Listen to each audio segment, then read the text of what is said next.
guys, perkenalkan nama aku Desri Rutartating Hadiak. Aku dari jurusan Pendidikan Sejarah Stambuk 2022.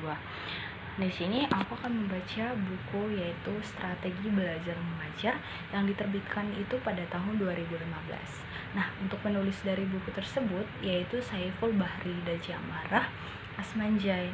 Nah, untuk kota terbitnya ini berada di Medan.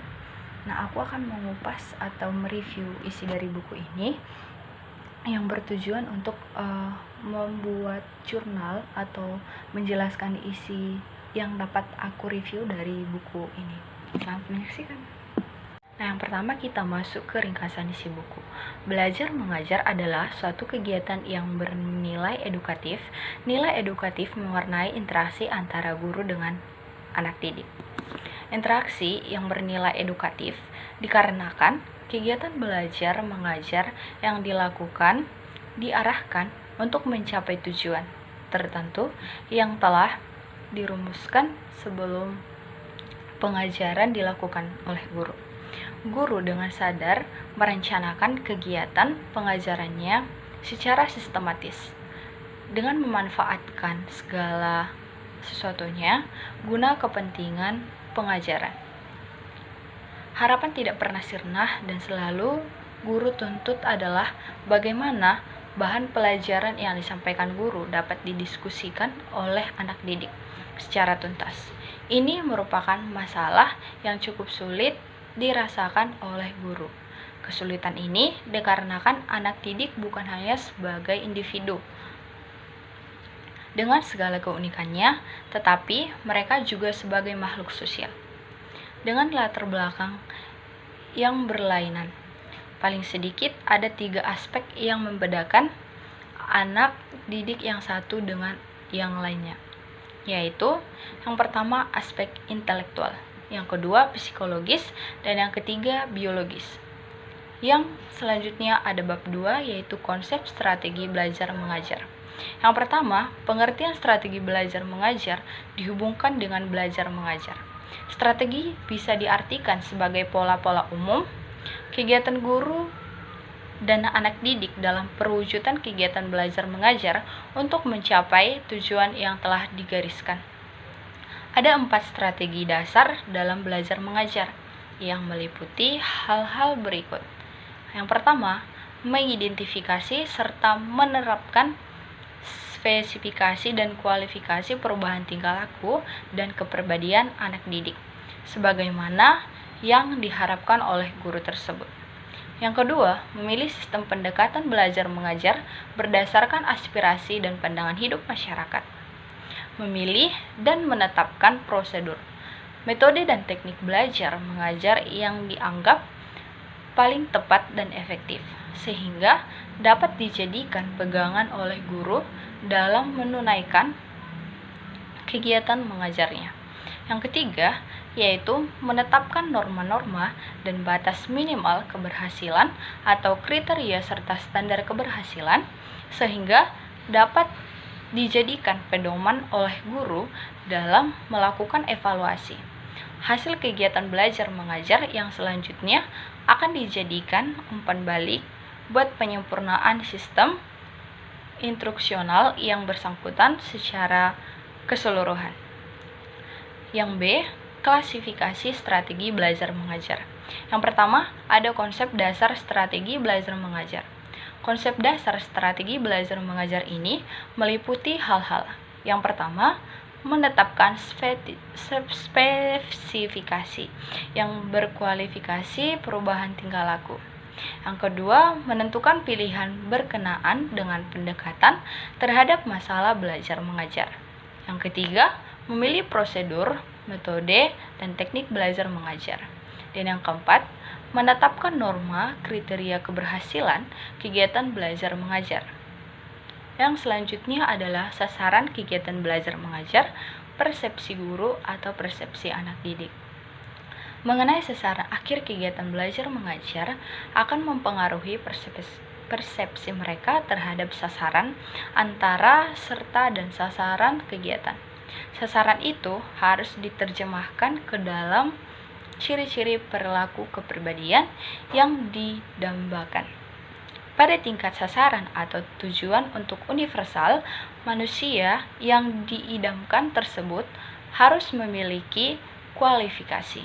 Yang pertama, pengembangan bakat secara optimal. Yang kedua, hubungan antara manusia. Yang ketiga, efisiensi ekonomi. Dan yang keempat, tanggung jawab selaku warga negara. Yang ketiga, belajar mengajar sebagai suatu sistem belajar mengajar selaku suatu sistem instruksional mengacu kepada pengertian sebagai seperangkat komponen yang saling bergantung satu sama lain untuk mencapai tujuan. Selaku suatu sistem belajar mengajar meliputi suatu komponen antara lain tujuan, bahan, siswa, metode, situasi, dan evaluasi. Agar tujuan itu tercapai, semua komponen yang ada harus diorganisasikan, sehingga antar sesama komponen terjadi kerjasama.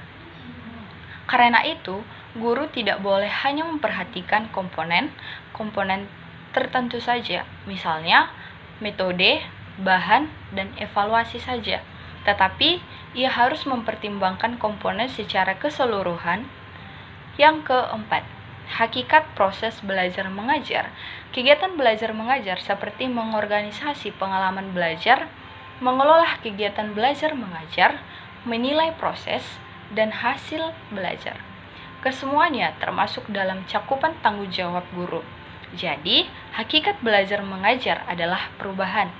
Yang kelima, entering behavior siswa. Menurut Abin Syamsuddin, entering behavior akan dapat diidentifikasi dengan cara yang pertama, secara tradisional telah lazim para guru mulai dengan mempertanyakan mengenai bahan yang pernah diberikan sebelum mengaji bahan baru.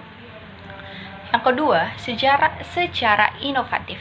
Guru tertentu di berbagai lembaga pendidikan yang memiliki atau mampu mengembangkan instrumen pengukuran prestasi belajar dengan memenuhi syarat mengadakan tes sebelum mereka mulai mengikuti program belajar mengajar. Yang keenam, ada pola-pola belajar siswa. Menurut Robert M. Gardner, membedakan pola-pola belajar siswa ke dalam 8 tipe, di mana yang satu merupakan persyarat bagi lainnya yang lebih tinggi hierarkinya. 8 tipe belajar dimaksud adalah yang pertama, signal learning atau belajar isyarat. Yang kedua, stimulus stress atau ponzi learning belajar. Yang ketiga, stimulus response atau chaining atau rantai atau rangkaian. Yang keempat, verbal association atau asosiasi verbal. Yang kelima, discrimination learning. Dan yang keenam, concept learning atau belajar konsep. Yang ketujuh, learning atau belajar aturan. Dan yang kedelapan adalah problem solving atau memecahkan masalah. Yang ketujuh, memiliki sistem belajar mengajar. Yang pertama, inquiry dictionary learning. Inquiry dictionary learning adalah belajar mencari dan menemukan sendiri. Dalam sistem belajar mengajar, ini guru menyajikan bahan pelajaran tidak dapat dan dalam bentuk yang final, tetapi anak didik diberi peluang untuk mencari dan menemukannya sendiri dengan mempergunakan teknik pendekatan pemecahan masalah. Yang selanjutnya ada expository learning. Dalam sistem ini, guru menyajikan dalam bentuk yang telah dipersiapkan secara rapi, sistematis dan lengkap sehingga anak didik tinggal menyimak dan mencermatan saja secara tertib dan teratur. Yang ketiga adalah mastery learning. Dari hasil berbagai studi menunjukkan bahwa hanya sebagai kecil anak didik yang mampu menguasai bahan, yakni 90% sampai 100% dari penyajian guru. Sebagian besar anak didik bervariasi antara 80% sampai 80%.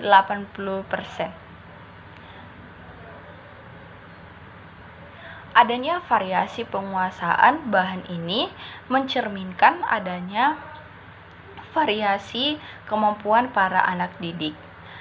Yang C, implementasi belajar mengajar atau perencanaan, pengorganisasian, pengarahan, pengawasan. Bab 3 yaitu hakikat dan ciri komponen belajar mengajar. Selanjutnya adalah bab 3, yaitu hakikat, ciri, dan komponen belajar mengajar. Yang pertama, hakikat belajar mengajar. Dalam kegiatan belajar mengajar, anak adalah sebagai subjek dan sebagai objek dari kegiatan pengajaran. Karena itu, inti proses pengajaran tidak lain adalah kegiatan belajar anak didik dalam mencapai suatu tujuan pengajaran. Tujuan pengajaran tentu saja akan dapat tercapai jika anak didik berusaha secara aktif untuk mencapainya. B. Ciri-ciri belajar mengajar. Yang pertama itu, belajar mengajar memiliki tujuan, yakni untuk membentuk anak didik dalam suatu perkembangan tertentu. Yang kedua, ada suatu prosedur atau jalannya interaksi yang direncanakan, didesain untuk mencapai tujuan yang telah ditetapkan. Yang selanjutnya adalah kegiatan belajar mengajar ditandai dengan satu penggarapan materi yang khusus. Yang selanjutnya adalah ditandai dengan aktivitas anak didik dalam kegiatan belajar mengajar. Guru berperan sebagai pembimbing. Selanjutnya adalah ditandai dengan aktivitas anak didik. Dalam kegiatan belajar mengajar, guru berperan sebagai pembimbing.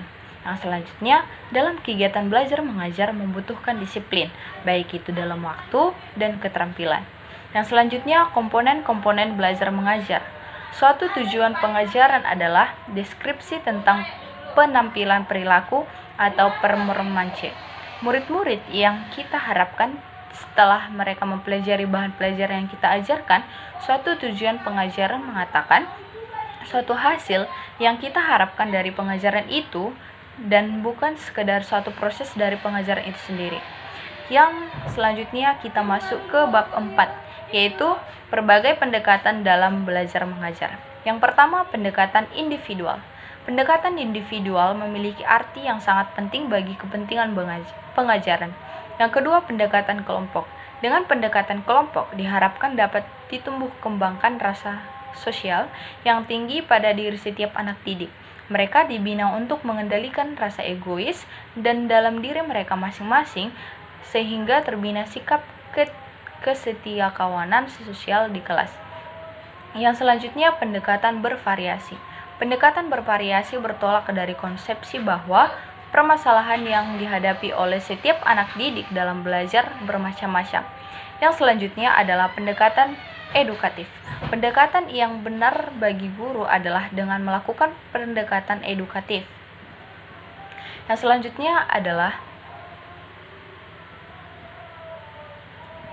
selanjutnya adalah pendekatan keagamaan. Pendidikan dan pembelajaran di sekolah tidak hanya memberikan satu atau dua macam mata pembelajaran, tetapi terdiri dari banyak mata pelajaran. Semua mata pelajaran itu pada umumnya dapat dibagi menjadi pembelajaran umum dan mata pembelajaran agama.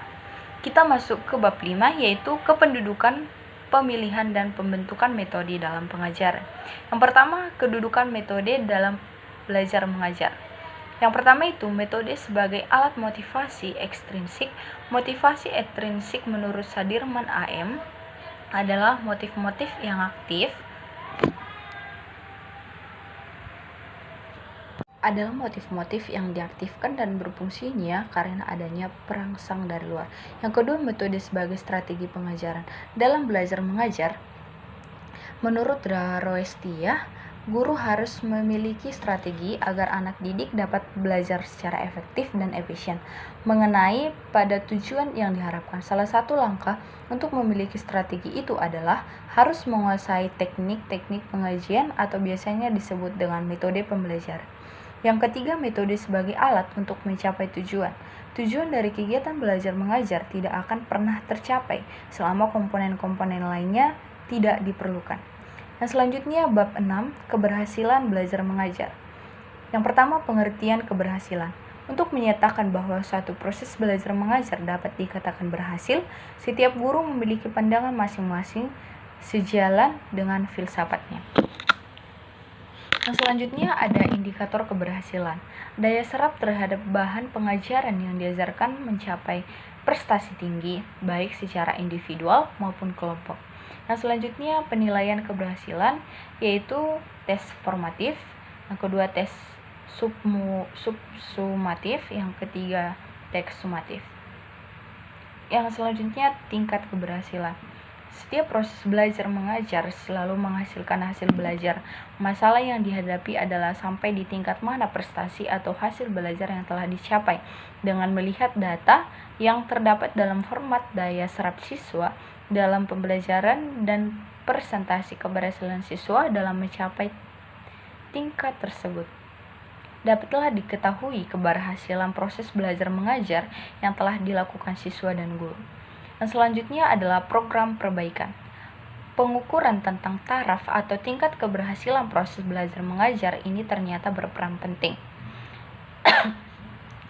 Kita masuk ke bab 7, yaitu penggunaan media sumber belajar dalam proses belajar mengajar. Nah, di bab ini kita diajarkan untuk memanfaatkan sumber belajar mengajar, baik itu dari media. Yang pertama itu pengertian media. Media merupakan wahana penyalur informasi belajar atau penyalur pesan. Bila media adalah sumber belajar, maka secara luas media dapat diartikan dengan manusia, benda, ataupun peristiwa yang memungkinkan anak didik memperoleh pengetahuan dan keterampilan. Selanjutnya, media sebagai alat bantu. Media sebagai alat bantu dalam proses belajar mengajar adalah suatu kenyataan yang tidak dapat dipungkiri. Selanjutnya, media sebagai sumber belajar. Media pendidikan sebagai salah satu sumber belajar ikut membantu guru memperkaya wawasan anak didik. Yang selanjutnya, macam-macam media. Dilihat dari jenisnya, media dapat dibagi menjadi beberapa macam. Yang pertama, media auditif. Yang kedua, media visual. Yang ketiga, media audiovisual. Nah, selanjutnya kita masuk ke bab 8. Beberapa teknik mendapatkan umpan balik. Yang pertama itu memancing persepsi anak didik. Yang kedua, memanfaatkan fakta atau alat bantu yang akseptabel. Yang selanjutnya, memilih bentuk motivasi yang akurat. Yang selanjutnya, menggunakan metode yang bervariasi. Kita masuk ke bab 9. Pengembangan variasi mengajar. Yang pertama, tujuan variasi mengajar. Meningkatkan dan memelihara perhatian siswa terhadap relevansi proses belajar mengajar, memberikan kesempatan kemungkinan berfungsinya motivasi. Yang kedua, membentuk sikap positif terhadap guru dan sekolah.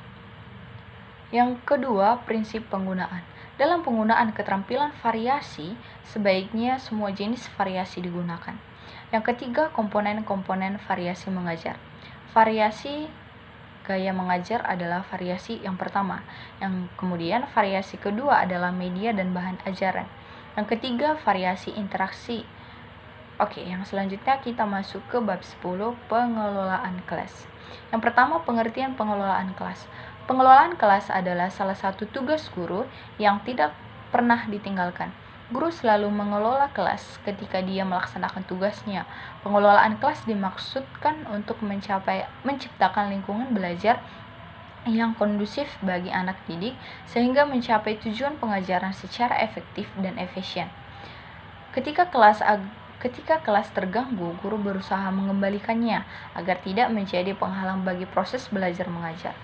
Tujuan pengelolaan kelas. Pengelolaan kelas yang dilakukan guru bukan tanpa tujuan. Karena ada tujuan, itulah guru selalu berusaha mengelola kelas walaupun terkadang kelelahan fisik maupun pikiran yang dirasakan. Yang ketiga, berbagai pendekatan dalam pengelolaan kelas. Yang pertama, pendekatan kekuasaan. Yang kedua, pendekatan ancaman. Yang ketiga, pendekatan kebebasan.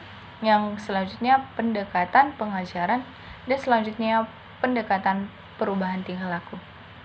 Selanjutnya adalah prinsip-prinsip pengelolaan kelas, yaitu hangat dan antusias.